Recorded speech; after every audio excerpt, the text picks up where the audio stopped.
Jangan lupa like, comment, and subscribe ya guys. Asia. Shalom semuanya anak-anak kelas 5. Sangat senang menyapa kalian yang ada di rumah. Bagaimana kabar semuanya?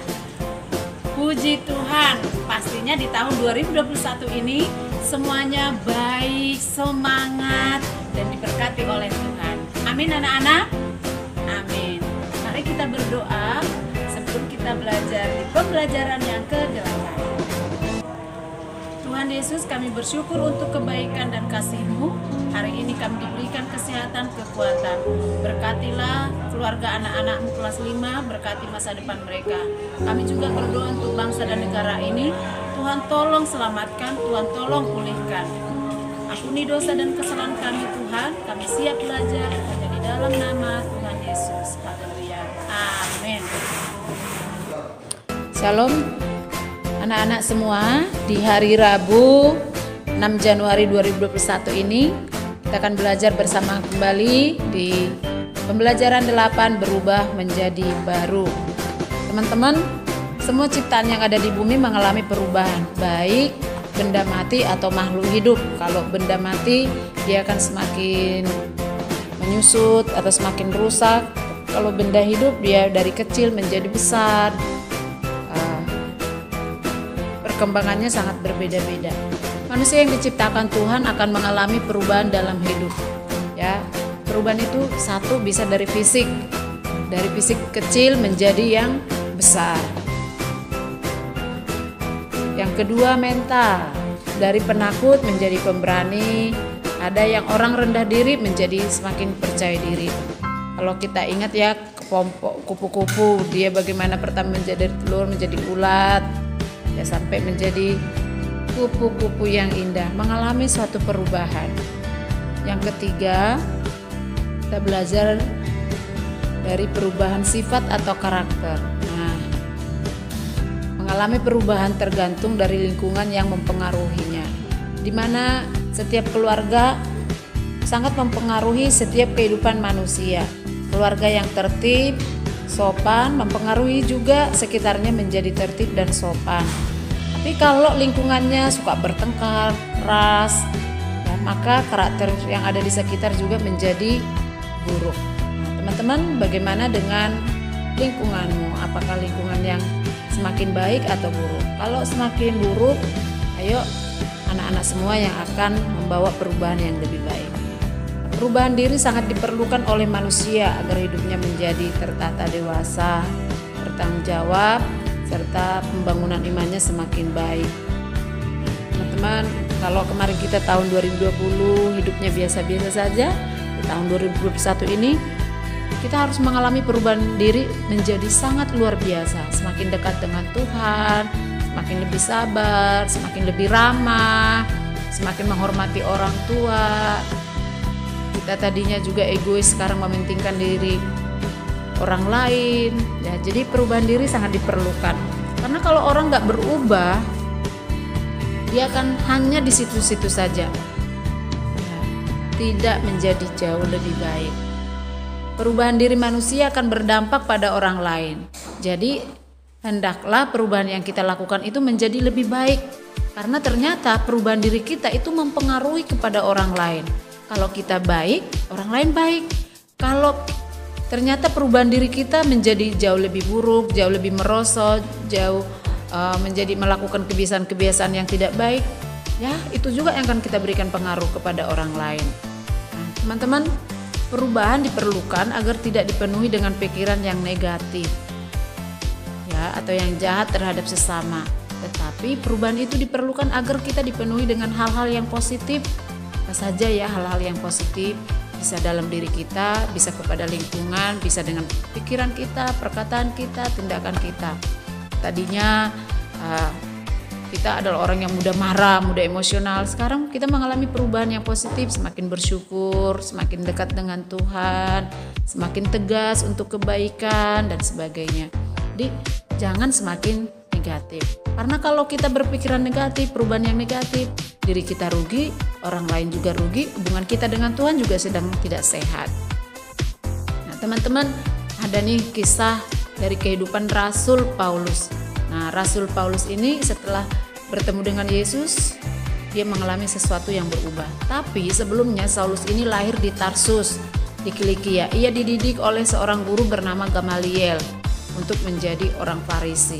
Nah, teman-teman tahu orang Farisi itu sangat benci loh sama pengajaran Tuhan Yesus. Mereka tidak mau menerima. Mereka sangat tidak suka mendengarkan tentang pengajaran Tuhan Yesus. Kisah Para Rasul pasal 9 ayat 1 sampai 19.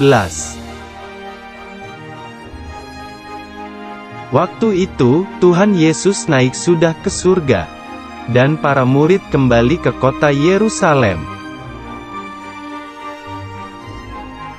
Tapi ada orang jahat, dia tidak suka orang Kristen.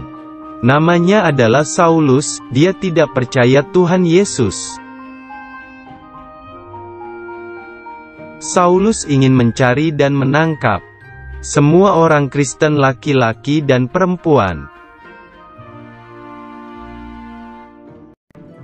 Suatu hari ketika Saulus pergi ke kota Damsyik, ada sinar terang muncul dan dia rebah ke tanah. Ada suara bertanya, "Saulus, Saulus, mengapakah engkau menganiaya aku?"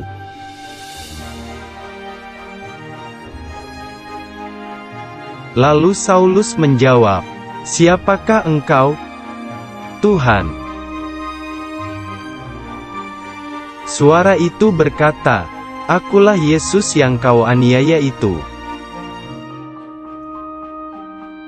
Tiba-tiba mata Saulus menjadi buta. Teman-temannya menuntunnya berjalan. 3 hari kemudian, Tuhan menyuruh Ananias untuk menyembuhkan mata Saulus yang buta. Ananias menumpangkan tangannya ke Saulus dan berdoa agar dapat melihat lagi. Lalu ada selaput yang jatuh dari matanya, dan Saulus dapat melihat lagi. Kemudian Ananias membaptis Saulus dan makan agar kekuatannya pulih. Saulus tinggal bersama murid-murid Tuhan Yesus untuk berdoa dan belajar firman Tuhan.